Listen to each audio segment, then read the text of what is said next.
السلام عليكم ورحمة الله وبركاته. Waalaikumsalam warahmatullahi wabarakatuh. الحمد لله الذي شرف الأنام بصاحب المقام الأعلى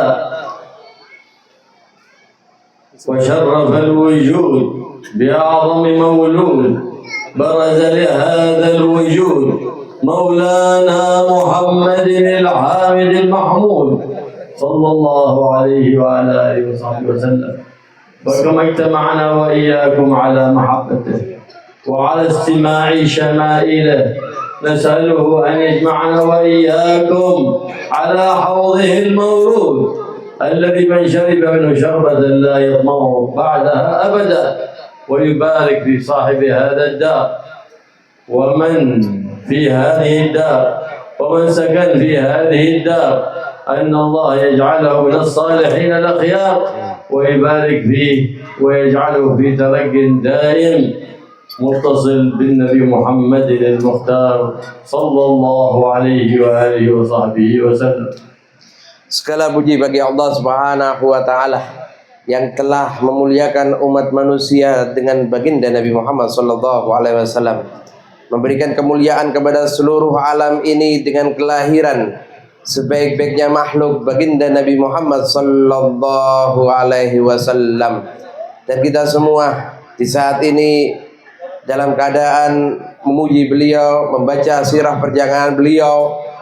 Berkumpulnya kita malam hari ini untuk beliau, mengkaji tentang sejarah beliau. Semoga kelak Allah Subhanahu wa taala kumpulkan kita semua di akhirat bersama beliau, meminum dari telaga beliau dan masuk ke dalam surga bersama beliau sallallahu alaihi wasallam. والنبي محمد صلى الله عليه وآله وصحبه وسلم قال من صلى علي ثلاثا محبة وشوقا لي غفر الله له قبل أن يقوم إن كان قائما، وغفر الله له قبل أن يجلس إن كان قائما. ففرح النبي محمد صلى الله عليه وآله وصحبه وسلم عندما فرض الله على أمته الصلاة عليه فرحا لأمته، وأما فهو قد أثنى عليه ربنا سبحانه وتعالى فما يزيد ذلك ثناء، لكن فرح لأمته لأن بالصلاة عليه تكفر لها السيئات وتعلى لها الدرجات وتكثر لها الحسنات ببركة الصلاة عليه صلى الله عليه وآله وسلم. Beliau sallallahu alaihi wasallam, Nabi Muhammad sallallahu alaihi wasallam, beliau pernah bersabda, barang siapa yang membaca salawat 3 kali kepada aku, kata baginda Nabi Muhammad sallallahu alaihi wasallam, maka Allah akan ampuni dosanya sebelum dia berdiri ketika dia duduk, ataupun Allah Subhanahu wa taala akan ampuni dosanya ketika dia duduk sebelumnya dia dalam keadaan berdiri. Dan ketika Allah Subhanahu wa taala wajibkan bagi kita semua umat manusia, terutama kaum muslimin, untuk berselawat kepada baginda Nabi Muhammad sallallahu alaihi wasallam. Ketika turun itu perintah menggembirakan hati baginda Nabi Muhammad sallallahu alaihi wasallam. Beliau bergembira bukan karena namanya yang disebut. Beliau bergembira bukan karena diagungkan namanya, karena beliau sudah mulia si Allah Subhanahu wa taala, tidak membutuhkan kemuliaan daripada makhluk-makhluk Allah Subhanahu wa taala. Tapi beliau bergembira untuk umatnya kita semua. Karena kita ketahui satu salawat yang kita lakukan kepada baginda Nabi Muhammad sallallahu alaihi wasallam, dengannya Allah ampuni dosa kita, dengannya Allah angkat derajat kita, dengannya Allah berkahi hidup kita. وأعظم الوسائل في استجابة الدعوات الصلاة على النبي محمد سيد السادات. فلهذا أوصانا النبي محمد صلى الله عليه وآله وسلم أن نصلي عليه في أول الدعاء وفي وسط الدعاء وفي آخر الدعاء، لأن الصلاة على الحبيب المصطفى مقبولة على الإطلاق. فحاشا أكرم الأكرمين الله سبحانه وتعالى أن يقبل الصلوات ويدع ما بينها من الدعوات، حاشا أكرم الأكرمين سبحانه وتعالى. فلهذا يقول الحبيب محمد صلى الله عليه وسلم: كل دعاء محجوب، أي عن الإجابة، حتى يصلى عليه، فإذا صليت على النبي محمد فقمن أن يستجاب لك. فكان يسمع النبي محمد ذات مرة رجل يدعو فدعا الله وختم الدعاء ولم يصلي على النبي، فقال: يا رسول الله، لقد عجلت، لماذا تعجل؟ قال: كيف؟ لماذا لم تختم بالصلاة عليه؟ فالختم بالصلاة على النبي محمد هذا أرجى للقبول عند الله سبحانه وتعالى. Ketahuilah, Anda ketika berdoa, ketika Anda tidak berselawat pada baginda Nabi Muhammad SAW, ketika Anda tidak iringi doa itu dengan selawat pada baginda Nabi Muhammad, doa Anda tidak akan dikabulkan oleh Allah Subhanahu wa Ta'ala. Doa yang terbaik yang dilakukan oleh seorang hamba yang dengannya insya Allah dijabai oleh Allah Subhanahu wa Ta'ala adalah doa yang ketika dimulai dengan bacaan salat kepada Nabi Muhammad. Mungkin juga di pertengahannya dibaca salawat pada Nabi Muhammad, dan doa itu diakhiri dengan salawat kepada baginda Nabi Muhammad sallallahu alaihi wasallam. Dan Allah telah menetapkan pada dirinya, zatnya, bahwa siapa yang berdoa sambil melantunkan salawat pada Nabi Muhammad, doanya pasti akan dikabulkan oleh Allah Subhanahu wa Ta'ala. Oleh karena itu, iringi doa-doa kita dengan bacaan salawat pada baginda Nabi Muhammad sallallahu alaihi wasallam. Pernah satu kesempatan Nabi melihat seseorang berdoa kepada Allah Subhanahu wa Ta'ala, dia memohon kepada Allah dengan doa yang begitu indah, yang begitu agung, tapi doanya tidak diiringi dengan bacaan salawat pada baginda Nabi Muhammad sallallahu alaihi wasallam. Seketika Nabi menegur orang tersebut dengan teguran yang tadi dengan beliau kita saksikan bagaimana teguran gambarnya seperti itu. Kenapa kau seperti itu? Kenapa kau terburu-buru berdoa? Kenapa enggak sempurna doamu? Kalau kau ingin doamu dikabulkan oleh Allah, hiasi doamu dengan salawat pada diriku, kata baginda Nabi Muhammad sallallahu alaihi wasallam. Karena setiap doa yang diiringi dengan salawat baginda kepada Nabi Muhammad sallallahu alaihi wasallam, dijamin doa itu akan diijabahi oleh Allah Subhanahu wa Ta'ala. Al-iktsar min as-salati 'ala Nabi Muhammad min a'zam al-ibadat al-muqarribat li rabbil bariyat. الصلاة والسلام على سيد السادات محمد صلى الله عليه وعلى آله وصحبه وسلم، فهي الدواء لمن أراد الدواء، وهي الشفاء لمن أراد الشفاء. كثير هم من أصيب بأمراض أعيا الأطباء أن يجدوا لها دواء، فاعتكفوا على الصلاة على النبي محمد وتوسلوا بهذه العبادة العظيمة إلى الله فشفاهم الله. كما قد وقع في هذا الزمان الأخير لرجل لا زال على قيد الحياة، كان ورده كل يوم 1000 مرة من الصلاة على النبي محمد، فمرض مرة وذهب إلى المشفى، ثم بعد ذلك أجريت له الفحوص والتحاليل، فأخبره الطبيب أن عنده مرض أو ورم خبيث، فقال له: ليس لك دواء.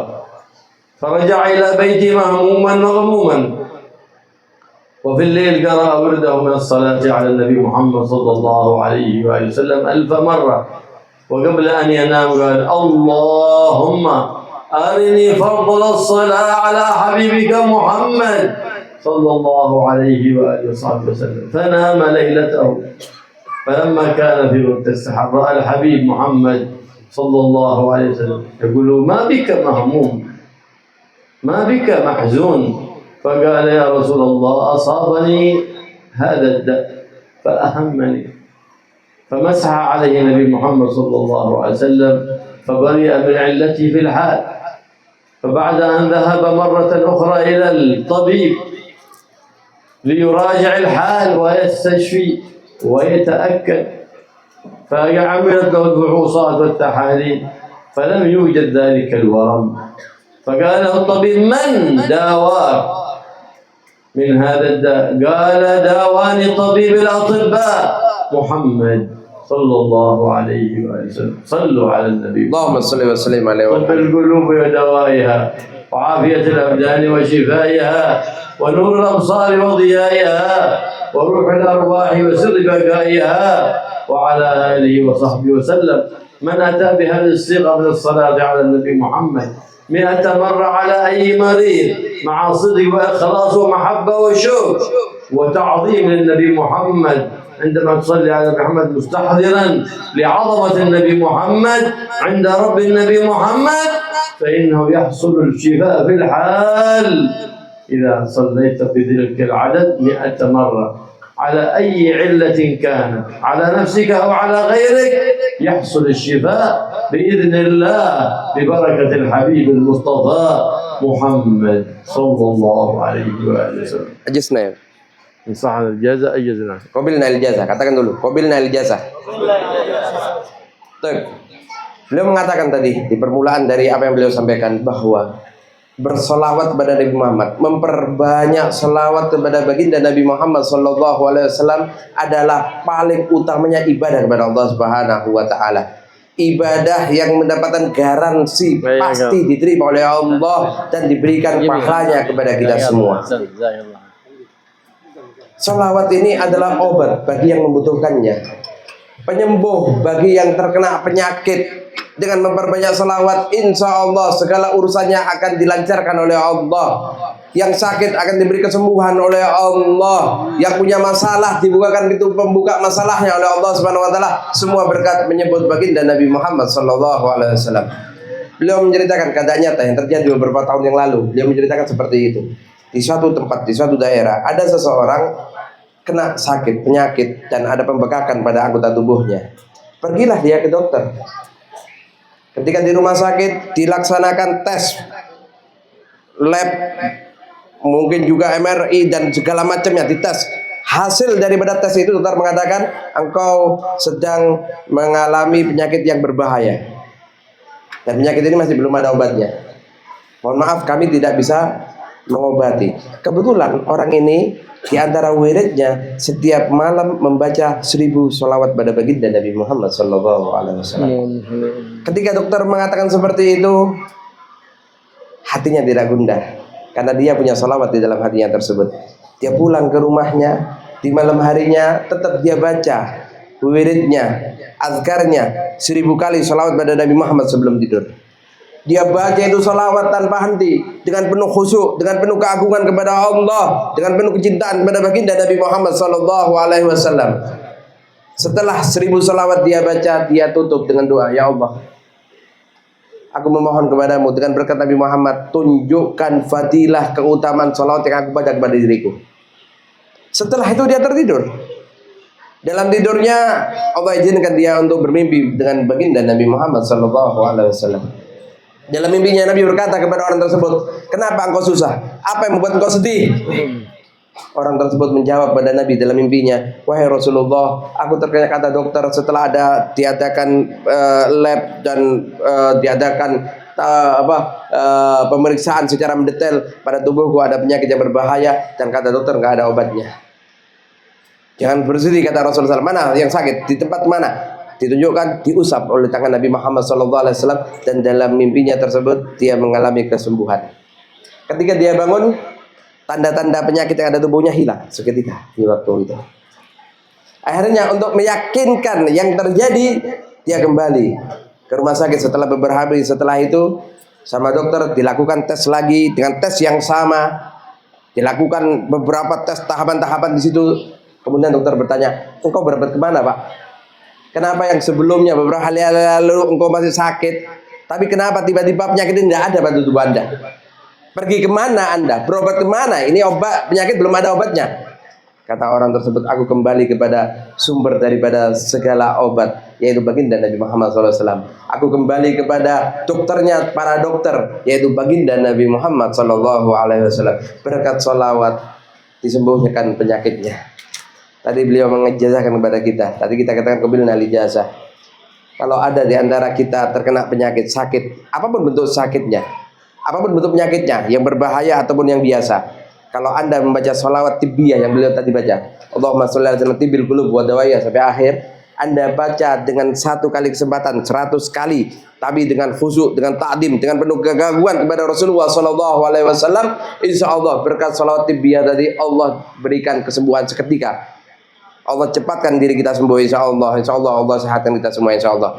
Walhamdulillah, sanad tidak bersambung. Tadi salat tibiah telah kita ambil ijazahnya. Yang sakit baca itu salat tibiah sambil berusaha pergi ke dokter.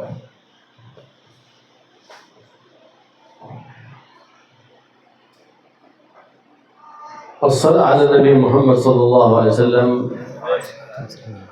بشر المكثر منها صلى الله عليه وسلم عندما جاء أبي بن كعب رضي الله تعالى عنه وأخبره أنه يكثر من الصلاة على النبي محمد، ففرح منه وبشره ببشارات، فقال له إذن يغفر ذنبك ويفرج همك ويكشف همك، وفي رواية ويقضى دينك. عجيب من يشتكي كثرة الديون كيف يغفل عن الصلاة والسلام على الحبيب الميمون. عجيب من يشتكي الفاقة كيف يقصر في الصلاة على النبي محمد، وقد قال أن المكثر من الصلاة عليه لا يصيب فاقة ولا يصيب فقر، على لسان الصادق المصدوق محمد صلى الله عليه وسلم. عجيب من يشتكي الحاجة والفقر وعليه ديون ويجلس يلعب بالجوال ويقلب القنوات في التي في ولا يقبل على الصلاة على النبي محمد. من أين بيجيك الفرج؟ ما بيجيك الفرج إلا بواسطة الحبيب محمد. اطلب من الله وتوسل بحبيب الله محمد صلى الله عليه وآله وصحبه وسلم، تقضى لك الديون من حيث لا تحتسب، يأتيك الرزق من حيث لا تحتسب ببركة الصلاة على الحبيب محمد صلى الله عليه وآله وصحبه وسلم. Nabi bergembira jika ada orang yang banyak bersolat pada Nabi Muhammad SAW. Bukan berarti Nabi butuh kepada solat Anda, tapi solat itu manfaatnya kembali kepada diri Anda. Sebagaimana dalam sebuah kisah ketika ada seorang sahabat yang bernama Ubay bin Ka'ab. Beliau banyak sekali melantunkan salawat pada baginda Nabi Muhammad SAW. Lapor kepada Nabi, aku paling banyak bersolat pada Anda wahai Nabi. Bacaan yang sering aku baca adalah solat pada Anda wahai Rasulullah. Nabi bergembira dengan ucapan Ubay bin Ka'ab tadi. Kemudian Nabi pun memberi kabar gembira kepada sahabat Ubay bin Ka'ab. Kalau begitu wahai Ubay, dengan berkat salawat kepada diriku, Allah akan ampuni dosamu, Allah akan selesaikan semua masalahmu, Allah akan berkahi hidupmu. Dalam riwayat beliau nambahkan tadi, dan Allah akan bayarkan hutang-hutangmu. Kata beliau, Habib Abdullah tadi mengingatkan pada kita, sangat mengherankan orang zaman sekarang. Ketika dia banyak masalah, banyak utang, malah sibuk mainan HP, sibuk lihat TV, sibuk masalah ekonomi. Padahal resepnya ada di bacaan salawat pada baginda Nabi Muhammad SAW. Karena ada hadis juga dari Nabi Muhammad SAW, orang yang sering bersolat dari Nabi Muhammad SAW akan jauh daripada kemiskinan, akan jauh dari kemelaratan, dijamin oleh baginda Nabi Muhammad SAW. Apapun masalah yang kita miliki, jangan lupa perbanyak salawat pada baginda Nabi Muhammad SAW. وقد كان رجل من التجار الأخيار في تجارة له فارتكبته الديون في تلك التجارة، وطالب صاحب الدين ولم يجد وفاء، فاشتكى به إلى القاضي، فدعاه القاضي للحضور بين يديه، فقال له اقضي دين صاحب. قال ليس عندي شيء، فقال إما أن تقضيه أو تسجن. فقال ما عندي شيء، لكن امهلني الليلة أذهب وأصلح أموري وأرتب بناتي وزوجتي ثم أرجع في الغد إليك. فقال له ربما تهرب، من يضمنك؟ قال رسول الله محمد صلى الله عليه وسلم. فانتفض القاضي فقال له قبلت ضمانة النبي محمد صلى الله عليه وسلم. وكان القاضي فيه شيء لله من أهل الله. فلما ذهب إلى البيت يرتب أموره وأوراقه تقول له زوجته: هل تسافر غدا؟ فقال: لا، غدا نذهب إلى السجن. فكيف؟ قال: نعم، صاحب الدين اشتكى بي إلى القاضي، وغدا يأمر بسجن القاضي. فلما أراد أن ينام تلك الليلة فقالت له زوجته الصالحة: إلى أين؟ قال: بنام. قال: قم بنا الليلة نعتكف على الصلاة على من ضمنك عند القاضي، نعتكف على الصلاة على النبي محمد صلى الله عليه وآله وصحبه وسلم. فقام هو وزوجته وبناته واستقبلوا القبلة على طهارة ويصلون طول الليل على النبي محمد صلى الله عليه وآله وصحبه وسلم. هذه زوجة صالحة تعين زوجها على الخير.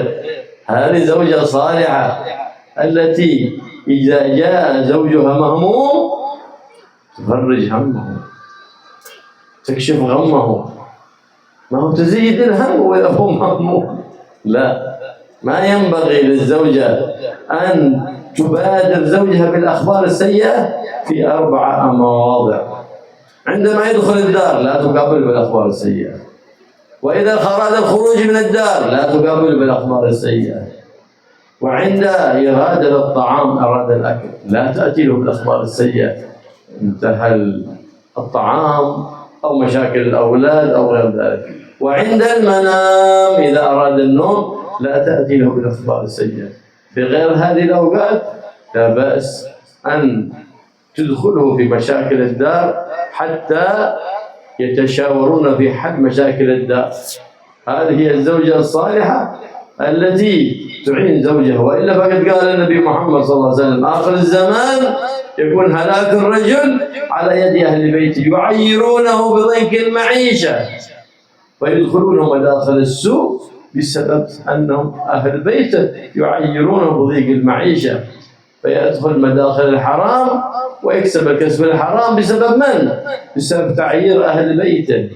والله يجعل أهل بيوتنا من النساء الصالحات آمين التقيات. وإن المرأة الصالحة إن نظر إليها زوجها سرته، وإن أمرها أطاعته، وإذا غاب عنها حفظته في نفسها في ماله وفي ولده. هذه الزوجة الصالحة التي وصفها النبي محمد صلى الله عليه وآله وسلم. Beliau menceritakan tentang keadaan ada pedagang dulu. Diceritakan oleh seorang soleh bahwa ada pedagang dulu, dia dagang. Namanya pedagang, ini pedagang kelas top ya, besar, dagangnya besar. Dan dia berhutang dengan nilai yang sangat besar karena dagangannya besar waktu itu. Tapi hasil perdagangannya tidak menguntungkan waktu itu. Yang terjadi dia terlilit utang atas dagangannya tadi. Utang yang begitu besar waktu itu. Akhirnya yang punya uang, yang ngasih modal tadi nuntut, bayar utangmu, balikkan uangku. Kata orang ini, mohon maaf, aku nggak punya. Mohon maaf, belum bisa bayar. Kasih aku waktu. Terus seperti itu sampai yang punya uang nggak tahan, lapor ke pengadilan, lapor ke Kodi. Kodi, ini orang nggak mau bayar. Akhirnya dipanggil di hadapan Kodi. Dibuka masalah itu di pengadilan di hadapan Kodi, terbukti memang ada hutang di situ dan hutang itu tidak sanggup untuk dibayarkan. Akhirnya kata Kodi, pilihanmu 2 Pak, bayar itu hutang atau kau di penjara, mau yang mana? Kata orang tadi, kalau untuk bayar kami belum sanggup, saya belum sanggup, nggak ada yang bisa saya bayarkan. Berarti penjara, kata Kodi. Ya mau mana lagi, tapi mohon maaf Kodi, izinkan aku pulang dulu sehari aja, bisa aku balik. Izinkan aku pulang dulu, tak selesaikan masalahku, urusanku di rumah, katanya. Kata Kodi, loh kalau kau pulang ya lari kau sama keluarga, minggat dari rumahmu, nggak jadi penjara kok, nggak bisa, harus dari sini langsung masuk penjara. Kata orang tadi, enggak, tak jamin kau, aku pasti kembali besok, izinkan aku pulang. Ya. Terus Kodi itu bertanya, kebetulan Kodi ini orang soleh, orang yang baik. Siapa yang jamin engkau akan kembali besok? Engkau bisa lari lah. Siapa yang akan jamin engkau bisa pulang? Jamin engkau akan kembali besok? Orang ini dengan kekuatan imannya, kekuatan hatinya mengatakan, Rasulullah jaminanku. Ketika menyebutkan Rasulullah jaminanku, tergerak hatinya Kodi. Kesolehan dia menggerakkan dalam hatinya sehingga mengizinkan orang itu tuh pulang. Nyampe rumah, dikumpulkan keluarganya, dipersiapkan dirinya, diatur keluarganya. Nanti kau yang tua ya jaga ibumu, jaga ini. Kaget istrinya. Kenapa? Kau mau pergi kah? Mau kemana kau? Kenapa seperti ini katanya? Kata orang tadi, mohon maaf istriku, aku besok harus masuk ke penjara. Diceritakan masalahnya seperti ini. Mau tidak mau sudah, ini tidak bisa kita hindari. Saya besok harus masuk penjara. Biarkan aku ngurus ini, kebutuhan kalian, menyelesaikan masalah-masalah kalian, keluargaku, biar nggak terlantar. Akhirnya selesai semua diurus waktu itu, orang ini mau tidur. Tapi istrinya ingatkan, ngapain tidur? Ya sudah, mau ngapain lagi, sudah selesai kan? Biar aku istirahat cukup, besok bisa masuk penjara seger katanya. Ya, kata istrinya, kok masih sempat tidur? Lebih baik kita ngeluh kepada Allah, ngeluh kepada Nabi Muhammad SAW. Kita tutup bareng, gak usah tidur dah. Salat pada baginda Nabi Muhammad SAW. Beliau menceritakan, inilah contohnya perempuan yang soleha, istri yang soleha.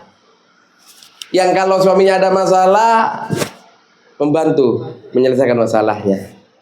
Ketika istri suaminya ada beban, membantu meringankan daripada beban suaminya. Ya, karena di akhir zaman ini Nabi SAW banyak mengatakan bahwa laki-laki itu hancur di tangan istrinya. Ya, kadang-kadang istrinya ngeluh terus, hidup kayak gini terus, makan kayak gini terus. Akhirnya suaminya mulai berani, yang haram diterjang, yang nggak boleh dilakukan. Kenapa? Ya, pulang rumah diomelin sama istri. Tapi perempuan yang soleha tidak seperti itu. Istri yang soleha tidak seperti itu. Sampai-sampai syariat mengajarkan kepada kita. Beliau mengatakan tadi, kata beliau, ya, kalau ada seorang perempuan, ada 4 keadaan jangan suami itu dilaporkan ada masalah di rumahnya. Di rumah kita kan kadang-kadang ada masalah. Mungkin anak jatuh, mungkin ada apa, ada anak kelahi atau bagaimana. Lidawam al-mahabbah wal 'ishrah az-zawjiyah. Iya, ada masalah-masalah di dalam rumah tangga, jangan disampaikan dalam 4 keadaan. Yang pertama, ketika suami masuk rumah, jangan masuk rumah langsung cuci tangan. Anakmu gini, suami itu sumpek nanti. Dan juga ketika akan meninggalkan rumah, ketika keluar rumah, jangan dihabarkan tentang masalah-masalah. Yang kedua, ketika akan makan, mau makan ini sudah ini, ngomel aja istrinya, nggak jadi makan suaminya. Yang terakhir, ketika akan tidur, mau tidur, dan tahu nggak tadi siang gini, nggak tidur semalam suaminya nanti capek istrinya. Tapi selain dari 4 keadaan itu, silahkan kalau ada masalah musyawarah sama suaminya agar dicari jalan tengah daripada masalah tersebut. Seperti inilah keadaan perempuan-perempuan soleha, istri-istri soleha. Insya Allah semuanya yang hadir tadi beliau doakan jadi perempuan soleha. Insya Allah. Kami lagi saya. Kami lagi saya. ثم بعد ذلك بات يصلون على النبي محمد، باتوا يصلون على النبي محمد. فلما كان وقت السحر أخذته سنة من النوم، فرأى النبي محمد صلى الله عليه وآله وسلم رجلا جميلا ذو مهابة ووقار، ما رأت العين أفضل من ذلك الجمال، صاحب الخلق العظيم، اللهم صل وسلم عليه، صاحب المقام المحمود محمد صلى الله عليه وسلم. فقال له: ما بك حزين؟ قال: ارتكبتني ديون ولم أجد وفاء لها. فقال: في الغد اذهب إلى الأمير، أمير البلد والي البلد، وقل له يسلم عليك النبي محمد صلى الله عليه وآله وسلم، ويقول لك اقضي ديني، اقضي ديني. فقال له: لن يصدقني. فقال له: قل له بعلامة أنك تصلي على النبي محمد صلى الله عليه وسلم كل ليلة 300 مرة، وردك كل ليلة، صلاة لم يطلع عليها أحد، حتى زوجتك لم تطلع على هذا الورد، والبارحة اشتغلت عن هذا الورد ببعض الأعمال فنسيت، لم تأتي به، فإن صلاتك لأنك تركت ذلك الورد اشتغالا ونسيانا كتبت لك تامة. فلما أصبح الصباح سأل عن بيت ذلك الأمير فاستأذن بالدخول عليه، فقال له ما عندك؟ فقال له رسول الله يسلم عليك ويقول لك اقضي ديني. قال كل يوم يأتينا أحد فيقول رسول الله اقضي ديني، منهم الصادق والكاذب، ما علامة ذلك؟ فقال نعم يقول لك إن النبي محمد صلى الله عليه وسلم علامة ذلك أنك تصلي عليه كل ليلة 300 مرة ورد لم يطلع عليه أحد، حتى زوجتك لم تطلع على هذا الورد. فبكى ذلك الرجل بكاء شديدا وقال نعم. والبارحة اشتغلت عن ذلك؟ قال نعم البارحة نسيت وردي، اشتغلت ببعض أشغالي وأموري، لأن السلطان دعاني وكلفني ببعض المهام فاشتغلت ونسيت وردي تلك الليلة. فقال له خذ هذا 1000 دينار. فقام وأتى ب1000 دينار. كان الدين 1000 دينار. الدينار مس، الدينار 4 جرام من الذهب، الدينار الواحد 4 دينار من الذهب، ليس من الورق ولا من الوريد. فقال هذه 1000 دينار هذه لقضاء دينك.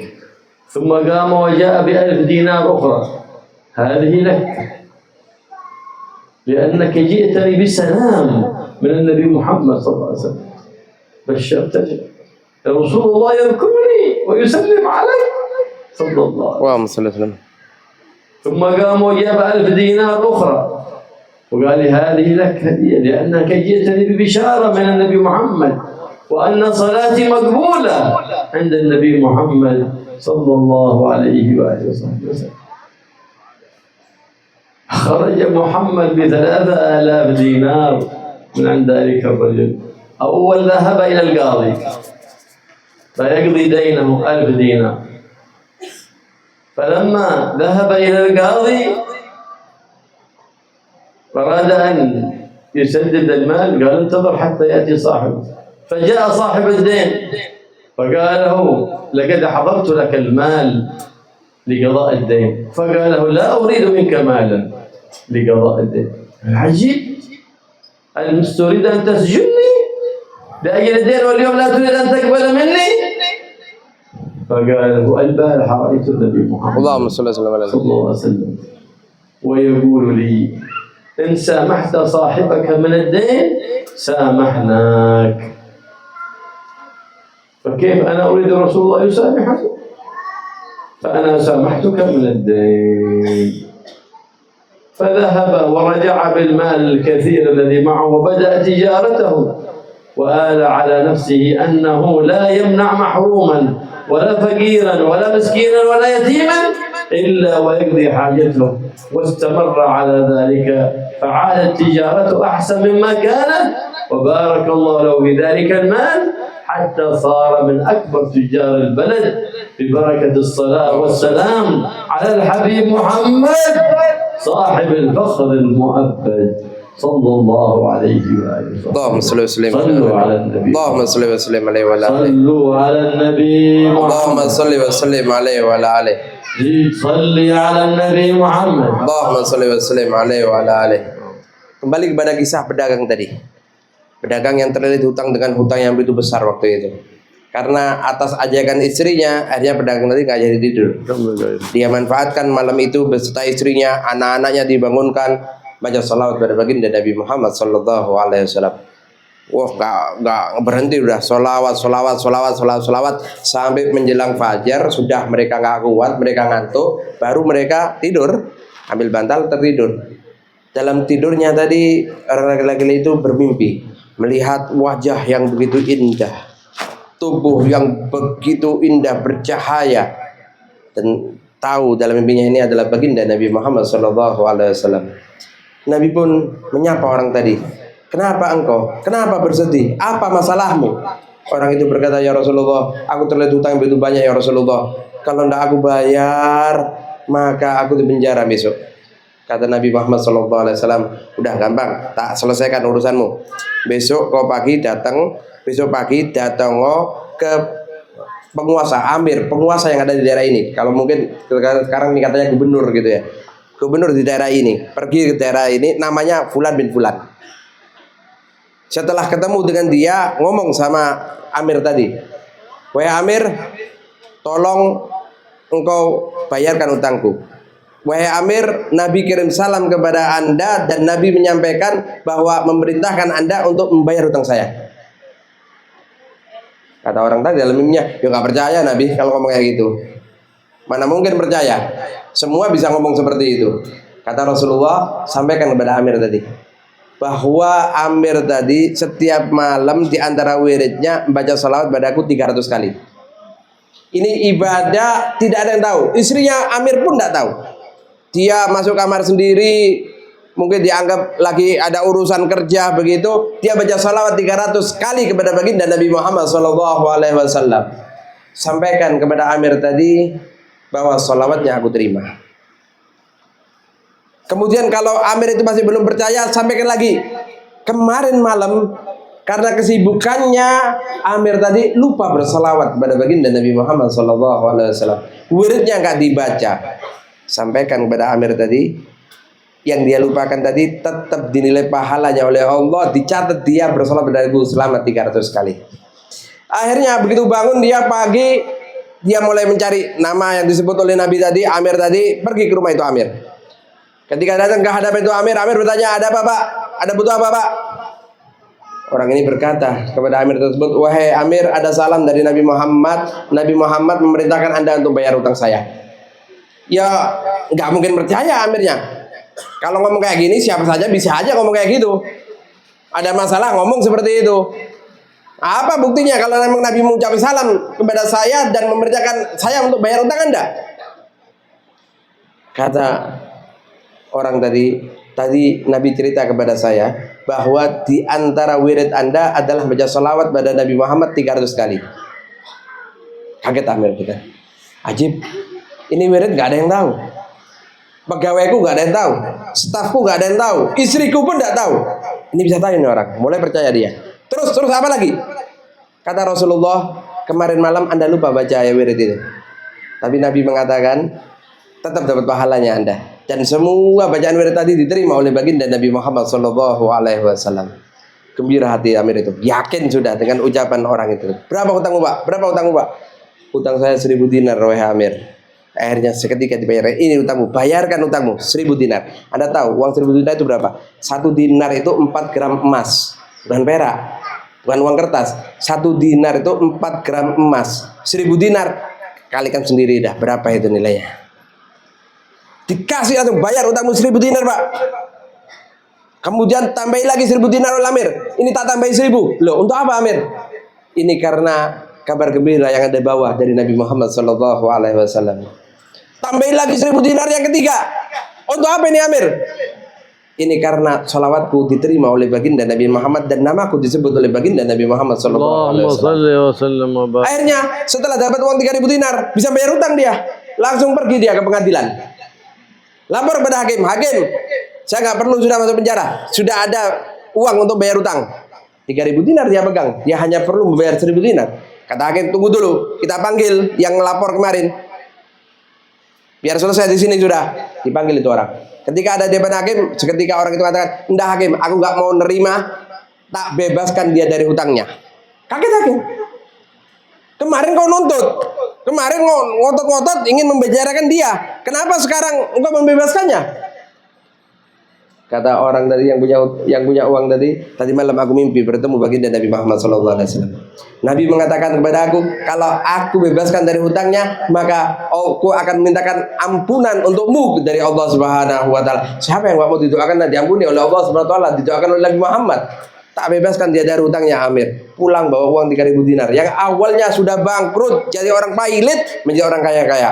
Akhirnya dia berjanji, dia gunakan uang itu sebaik-baiknya, dia mulai usahanya lagi, dan setiap orang membutuhkan dia bantu. Ada yang punya hutang, dia bayar hutangnya, malah hartanya bertambah banyak, dan akhirnya dia menjadi orang yang paling kaya di daerahnya. Itu semua berkat sholawat pada baginda Nabi Muhammad sallallahu alaihi wasallam. هذه العبادة العظيمة من أكثر منها وهي الصلاة على النبي محمد صلى الله عليه وسلم حولها الله من الشقاوة إلى السعادة، ومن حالة سيئة إلى حالة حسنة، ومن حالة حسنة إلى حالة سيئة إلى حالة أحسن، وحولها الله من الذلة إلى العزة، ونقلها الله من الذلة إلى الكرامة، وانقلها الله من العجز والكسل إلى الهمة والنشاط.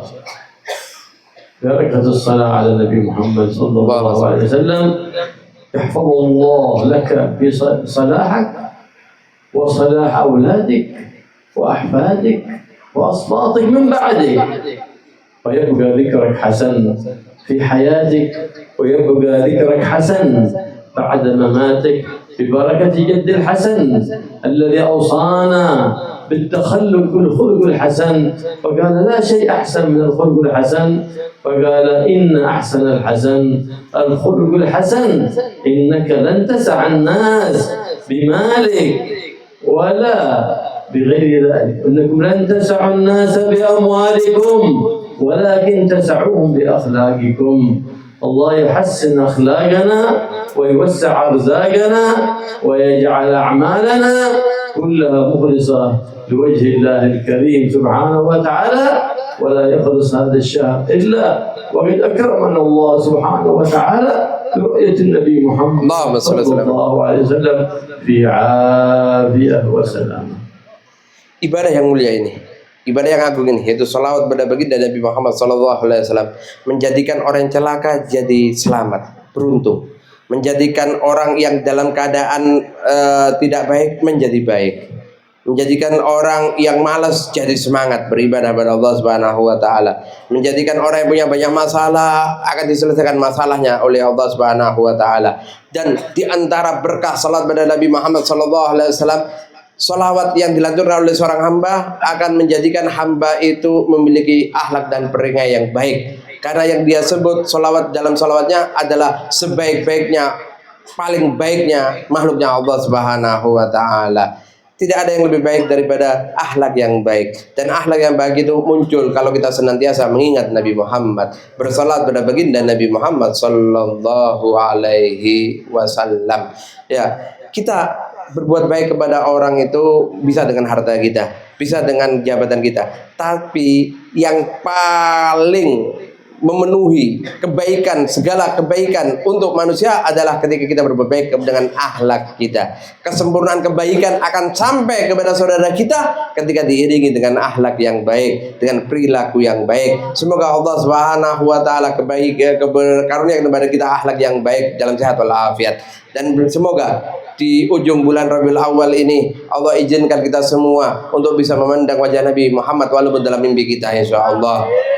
والله يبارك لنا ولكم في هذا المجلس، يجعله مجلسا ان شاء الله محفورا لا ننصر منه الا وقد غفر الله لنا الذنوب وستر لنا العيوب وقضى لنا الحاجات واصلح لنا الاولاد واصلح لنا البنات وحول احوالنا الذميمه الى احوال حميده واخلاقنا الذميمه الى اخلاق حميده ترضي الله وترضي حبيب الله محمد صلى الله عليه وصحبه وسلم. ومن كان سببا في هذا الجمع أن الله يجمل أحواله في الدارين، دار الدنيا ودار الآخرة، ويجعل هذا العمل في كفة حسناته ويجمع بين أهله وأسرته على المودة والسكينة والرحمة، ويحفظهم من كل أذى ومن كل بلوى، ويحفظنا وإياكم وجميع الحاضرين والناظرين والسامعين بما حفظ في عباده الصالحين، ويشرح لنا الصدور ويسر لنا الأمور. يا غفور يا شكور يا حي يا قيوم استجب دعانا ولا تخيب رجانا يا رب العالمين بجاه نبيك محمد صلى الله عليه وآله وسلم. Semoga dengan berkumpulnya kita pada malam hari ini, Allah ampuni dosa kita, Allah angkat derajat kita, Allah hilangkan kesusahan kita, dan semoga semua yang terlibat dalam acara ini, terutama sahibul bait, Allah kabulkan segala hajatnya, Allah berkahi hidupnya, Allah berkahi keluarganya, Allah satukan keluarganya dalam kebaikan sisi Allah Subhanahu wa taala, Allah jauhkan dari segala masalah, bahaya, musibah dan bencana insyaallah, dan semoga kita semua diakui sebagai umat baginda Nabi Muhammad sallallahu alaihi wasallam. Allahumma ya man faqaha al-khair wa 'anna 'alayhi wa faqna al-khair wa 'anna 'alayhi. اللهم إننا بات نعمتك فلا تجعلنا عصاة نعمتك. اللهم احسن عاقبتنا في الأمور كلها وأجرنا من خزي الدنيا وعذاب الآخرة يا مالك الدنيا والآخرة.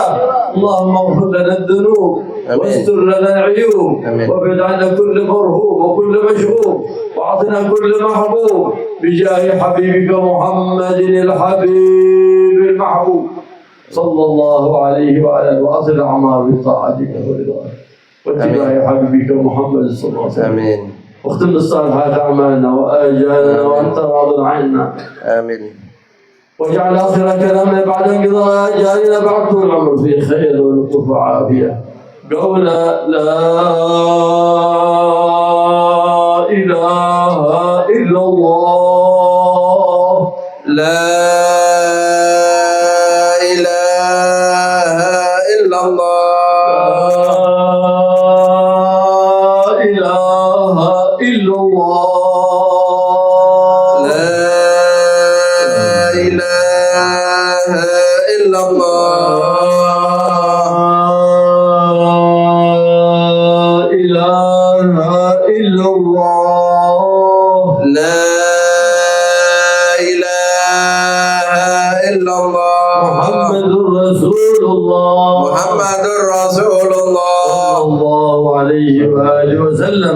كلمة حق. آمين. عليها نحيا.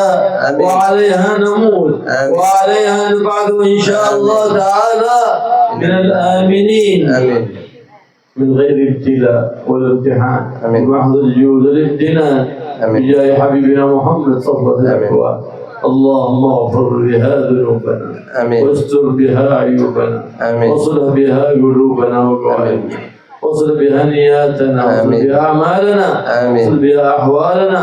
وصل بها أولادنا. وزوجاتنا يا رب العالمين في جاه بك محمد صلى الله عليه وسلم. استجب دعاءنا إنك على كل شيء قدير. وبالإجابة جدير. وصلى الله تعالى على سيدنا محمد النبي وآله وصحبه وسلم والحمد لله رب العالمين. بسر الفاتحة.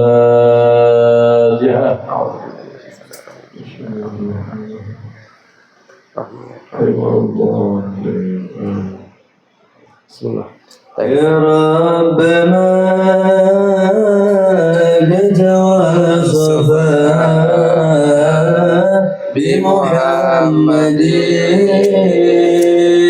اغفر لنا يا سامع لدعاء يا